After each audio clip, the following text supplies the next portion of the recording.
Ey hemşirem, siz janglarning ko'pinchisidan xabar topdingiz. Ko'rganingizdek islom faqat qilish orqali tarqalmadi. Agar haqiqat kuch bilan kuchaymasa, kishilar buni botil deb qaraydi. Adil boshlamchilarning hukmronligi uchun kuch onunga yo'l ichish kerak. Islomda jihad intiqom olish uchunla emas, balki bu ulug' dinni jamiyatda yangidan barpo qilish uchun da'vat oldidagi to'saqni elish va zulmni yo'q qilish uchun yo'l qo'yilgan. Shuning uchun Makka ozod bo'lgan kunisi hammanglar ozod deb qo'yib o'tilgan. Tarixda islomdan ortiq mehribon, musulmon qo'shinidan ortiq esil bir qo'shin yo'q. Keling, Rasulullohning hayotidagi bir g'azotga safar qilaylik. Hozir siz Rasululloh bilan birga muhim janglardan biri bo'lgan Tabuk g'azotida turyapsiz. Bu jang Madinadan eng yiroq va eng qiyin bir jang. Yoz kunlari bo'lib havo intayin issiq. Cho'l xuddi o't yiqib isitgandek issiq edi. Rasulullohning qo'shiniga yetgudak darajada mol-bisot yo'q edi. Keyin bu jang qiyinchilik qo'shini deb atalgan. Rasululloh sahobalarni sadiqa berishga rag'batlantirdi. Sahobalar har vaqtdagidek Alloh va Rasulning roziligi uchun mollarini sarf qildi. Hazrat Abu Bakr melining hammani, Hazrat Umar melining yerimini, Abbas melining ko'p bir qismini berdi. Osman ibn Affan eng boy sahoba edi. O qo'shinning 3dan 1 qismini mollar bilan ta'minladi. O Rasulullohning maqtash madisiga erishdi. Rasululloh uni Osman bugundan boshlab hech ziyon tortmaydi dedi. Rasululloh sahobalarni sadiq qilish qiziqtirayotganda Ulba ibn Zayd o'rnidan turib, "Ey Allohning elchisi, men kambag'al biri. Mening sadiqligidek bir narsam yo'q. Ammo men hozir qadar 100 obro'yimga tekkanlarni kechirish orqali 100 obro'yimni sadiq qilaman" dedi. Rasululloh Ulbaning so'ziga inkos bildirmadi.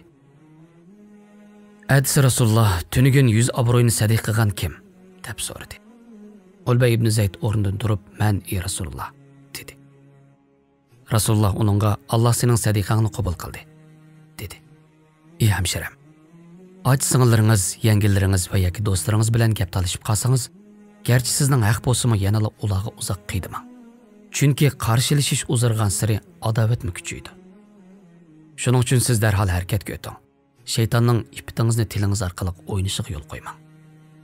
Ey Allohim, hurmatimni sening karamlik zoting uchun sadiq qildim deb sizga til uzatganlarni kechirib o'ting. Alloh taolo kishilar boshqalarga qanday muomala qilsa, ularga shunday muomala qiladi. Kimiki boshqalarni kechirsa, Allohmi ularni kechirib o'tadi. Shuni unutmasligimiz kerakki, biz boshqalarni kechirib qilmay turib, Allohning bizni afv qilishini tilash to'g'ri yo'l emas. Imom Zahabiy Mas'ud ibn Muhammad al-Hamadani haqida u kishi intayin yaxshi, kang qo'rsoq va apuchan kishi edi. Agar uning yeniga birarsi kechirim so'rab kelsa, darhol kechirib o'tadi va o'tgan ishlar o'tib ketdi. Unutib ketayli, deydiganligini naql qiladi. U vafot bo'lgandan keyin biri uni tushida ko'rdi. Uningdan "Alloh sizga nima qildi?" deb so'radi. U "Alloh menga ey Mas'ud, o'tgan ishlar unutilib ketsin" dedi va farishtalarga uni jannatga olib kiringlar dedi. Ey hamshiram, Anas ibn Malik mundaq deydi. Biz Rasululloh bilan bir so'rinda o'tirib o'tirdik. U bizga hozir eshikdan jannat ahlidan biri kiradi dedi. Shu chaqda eshikdan bir ansor sahoba kirib keldi. U yengil tahorat olgan bo'lib, soqolidan suv tomchib turadi. Adisi Rasululloh yana o'xshash so'zni takrorladi. Va tunigun kirgan ansor sahoba yana kirdi. O'ginisi Rasululloh so'zini yana takrorladi.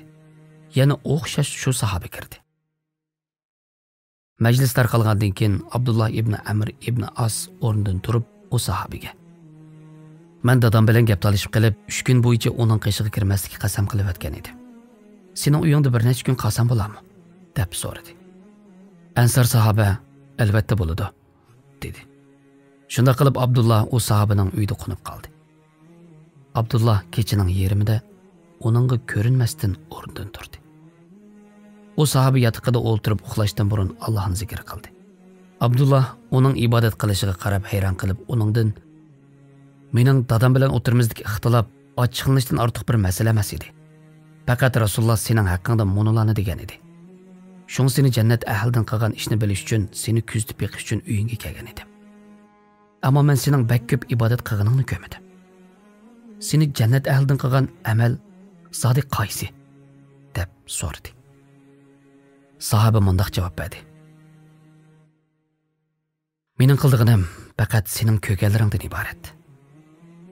Mening qalbimda hech bir musulmonga qarshi adovat yo'q. Men hech kimning Allohning bergan ne'matiga hasad qilmayman.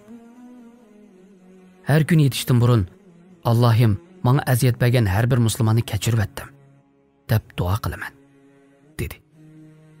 Buni anglagan Abdullah dal mush fazilat seni bizdan ustun maqomga yetkazgan, dedi.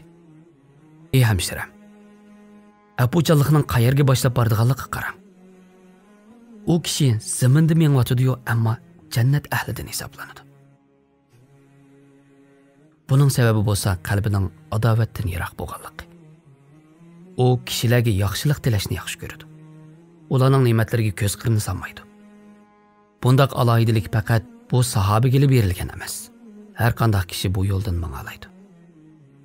Mana sizmi jannatga kiradigan bir ishni tepib oldingiz. Undaqda sizmi bu eshikdan jannatga kirib keting.